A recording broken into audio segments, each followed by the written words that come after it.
po ang Texas na manok ko, at kailangan na po natin katayin siya at kuha na po. Marami po tayong trabaho, hindi po natin masigas pag-aalaga ng manok, kaya kuha na lang po, makatay na lang po, makapag-picnic po mag-isa. Dito po tayo ngayon sa Bato Pere, ayan, upang malibang po sa sarili, kahit nag-iisa sa buhay pwedeng magsaya.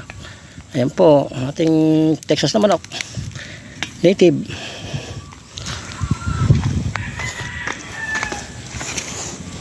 Po. At syempre hindi po mawawalang ayan po